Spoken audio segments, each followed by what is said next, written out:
स्वागत है आप सभी का हमारे एजुकेशनल चैनल टेमो एकेडमी में।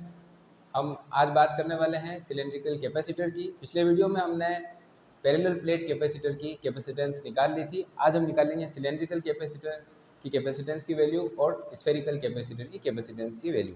तो सबसे पहले हम शुरुआत करते हैं सिलेंड्रिकल कैपेसिटर से। तो यहाँ पर सिलेंड्रिकल कैपेसिटर कुछ इस तरीके का दिखाई देता है। उसके अंदर एक कंडक्टर होता है और बाहर की तरफ भी एक सिलेंड्रिकल कंडक्टर होता है। तो दो कोसेंट्रिक सिलेंडर्स है जिनके सेंटर्स एक ही हैं और अंदर वाले सिलेंडर को हम पॉजिटिव चार्ज दे देते हैं इस कंडक्टर को, और जो बाहर वाला सिलेंडर है इसको हम नेगेटिव चार्ज दे देते हैं। और फिर हम अगर यहाँ से देखेंगे तो उसका जो टॉप व्यू है वो कैसा दिखाई देगा, उसके लिए हमने यहाँ पर डायग्राम बना रखा है। तो अंदर वाला कंडक्टर है ये और ये बाहर वाला कंडक्टर है। और फिर ये जो हमारे ग्रीन सरफेस है, ये ग्रीन सरफेस क्या है? ग्रीन सरफेस यहाँ पर गॉसियन सरफेस को प्रदर्शित कर रही है। सो हमारी ग्रीन सरफेस और कुछ नहीं बल्कि एक इमेजिनरी हाइपोथेटिकल गॉसियन सरफेस है और उसकी रेडियस हम स्मॉल r मान रहे हैं। अब देखिए, हम अंदर वाले स्फीयर की रेडियस स्मॉल a एज्यूम करते हैं और बाहर वाले स्फीयर की रेडियस स्मॉल b एज्यूम करते हैं। तो जैसा कि हमारे पास 3 स्टेप्स थी, पहले हम चार्ज निकालेंगे, फिर इलेक्ट्रिक फील्ड और फिर पोटेंशियल और उसके बाद कैपेसिटेंस की वैल्यू। तो सबसे पहले चार्ज निकालते हैं हम। सो Q के लिए हमने फॉर्मूला लिखा था एप्सिलॉन नॉट E और A। यहाँ पर एरिया है, एरिया किसका? गॉसियन सरफेस का। और गॉसियन सरफेस क्योंकि अंदर की तरफ है और ये किस तरीके की सरफेस है? ये सिलेंड्रिकल सरफेस है। हमने जो गॉसियन सरफेस मानी है वो सिलेंड्रिकल सरफेस मानी है, ठीक है। तो इसका जो एरिया होगा वो कितना होगा? हम इस पूरे कैपेसिटर की जो लेंथ है वो कैपिटल L एज्यूम करते हैं। तो ऐसी कंडीशन में इसका जो कर्व्ड सरफेस एरिया है वही एरिया हमारी गॉसियन सरफेस का एरिया होगा। और बाहर के जो दो सरफेसेज हैं यहाँ से फ्लक्स जीरो होगा, और क्योंकि वैसे भी जब हम इस कैपेसिटर के बाहर निकल जाएंगे तो इलेक्ट्रिक फील्ड कुछ खास बचेगा नहीं, तो हम अंदर की तरफ ही इलेक्ट्रिक फील्ड एज्यूम कर रहे हैं। उसके अलावा यहाँ पर 90 डिग्री भी है एरिया के बीच में और इलेक्ट्रिक फील्ड के बीच में एंगल। तो ओवरऑल कुल मिला के जो खास ध्यान देने जैसी बात है वो ये है कि जो टोटल फ्लक्स होगा वो केवल अंदर वाली ही सरफेस के कारण ही होगा। और इस कर्व सरफेस का जो एरिया होता है सिलेंडर का, आपको पता होगा, वो होता है 2πrl। सो हम लिख सकते हैं एप्सिलॉन नॉट E और एरिया की जगह हम लिख सकते हैं 2πr एंड कैपिटल L। और यहाँ से हम इलेक्ट्रिक फील्ड की वैल्यू डिटरमाइन कर सकते हैं। इलेक्ट्रिक फील्ड की वैल्यू आएगी E इक्वल टू, ये पूरा टर्म इसके नीचे आएगा Q के, और हमारे पास आएगा Q divided by 2π epsilon nought R और L। सो ये हमारे पास अंदर इलेक्ट्रिक फील्ड की वैल्यू आ गई। और क्योंकि हमने इस गॉसियन सरफेस की मदद से अंदर इलेक्ट्रिक फील्ड डिटरमाइन कर लिया है, और अब जो हम नेक्स्ट काम करने वाले हैं वो हम करेंगे पोटेंशियल निकालने का। तो अब हमें निकालना है पोटेंशियल, और पोटेंशियल के लिए हमने ये वाला फॉर्मूला निकाला था, negative to positive EdS। S जो है वो पाथ है जिस पाथ से हम इंटीग्रेशन कर रहे हैं।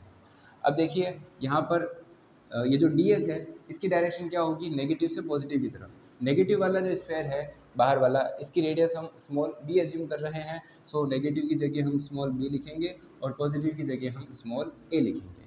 उसके बाद इलेक्ट्रिक फील्ड की वैल्यू हम यहाँ से लिखेंगे Q divided by 2π epsilon nought R and L। फिर बात करते हैं इस ds की। तो इस ds की जगह पर हम लिख सकते हैं ds equal to minus dr। ऐसा क्यों किया? क्योंकि ds जो है वो माइनस से प्लस की तरफ है, और dr जो है वो रेडियस का वेक्टर है जो शुरुआत से लेकर बाहर की तरफ होगा, रेडियली आउटवर्ड होगा। dr r के बढ़ने की दिशा में होता है, रेडियस इस दिशा में बढ़ती है, इसलिए dr की दिशा ये होगी। सो माइनस से प्लस की तरफ हमारा ds है जबकि dr इस दिशा में है, इसलिए दोनों अपोजिट होने के कारण हम यहाँ पर माइनस dr ले रहे हैं। सो ds की जगह हम लिखेंगे माइनस dr। अब आप देखिए Q 2π एप्सिलॉन नॉट और L ये सारे टर्म्स कांस्टेंट है। सो ये इंटीग्रेशन के बाहर चले जाएंगे। Q 2π epsilon nought L integration के अंदर सिर्फ बचेगा B2A, और हम इस नेगेटिव को भी बाहर लिख लेते हैं और अंदर बचेगा dr/r। अब बात करते हैं इसकी, तो क्या होगा? Negative Q by 2π epsilon nought L 1/r का इंटीग्रेशन होता है नेचुरल लॉग ऑफ r, और फिर लिमिट्स लेंगे हम B2A। और आप देखिए नेगेटिव साइन होने की वजह से यहाँ पर Q by 2π epsilon nought L हम लिखेंगे नेचुरल लॉग ऑफ A/B लिखेंगे। अगर r की जगह वैल्यू लिखेंगे तो ये होगा ln A minus ln B, जो कि हो जाएगा ln A/B।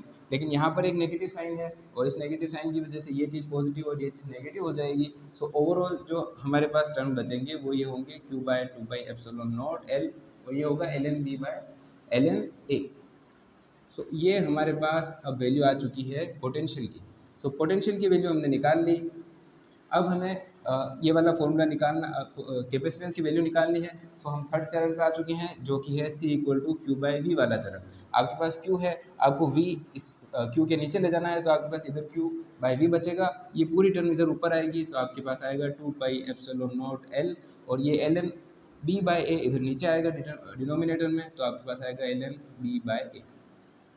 ये आपके पास कैपेसिटेंस की वैल्यू हुई फॉर सिलेंड्रिकल कैपेसिटर। जैसा कि हम यहाँ पर सिलेंड्रिकल कैपेसिटर की कैपेसिटेंस निकाल चुके हैं, आप ये फॉर्मूला ज़रूर लिख लीजिएगा और ये सबके नोट्स बना लीजिएगा। अगले वीडियो में जब हम मिलेंगे, हम स्फेरिकल कैपेसिटर की कैपेसिटेंस कैसे निकालते हैं उस पर डिस्कशन करने वाले हैं। इसके साथ ही आप सभी का बहुत बहुत धन्यवाद, और हमारे चैनल को लाइक और सब्सक्राइब ज़रूर कीजिएगा, ताकि आप हमारे से लगातार जुड़े रहें और हमारे वीडियोज़ कंटिन्यूसली आप देख पाएँ। धन्यवाद। तामू एकेडमी को लाइक, शेयर और सब्सक्राइब करके अपनी तैयारी को मजबूत करें। अभी सब्सक्राइब करें और अपनी सफलता की दिशा में पहला कदम उठाएं।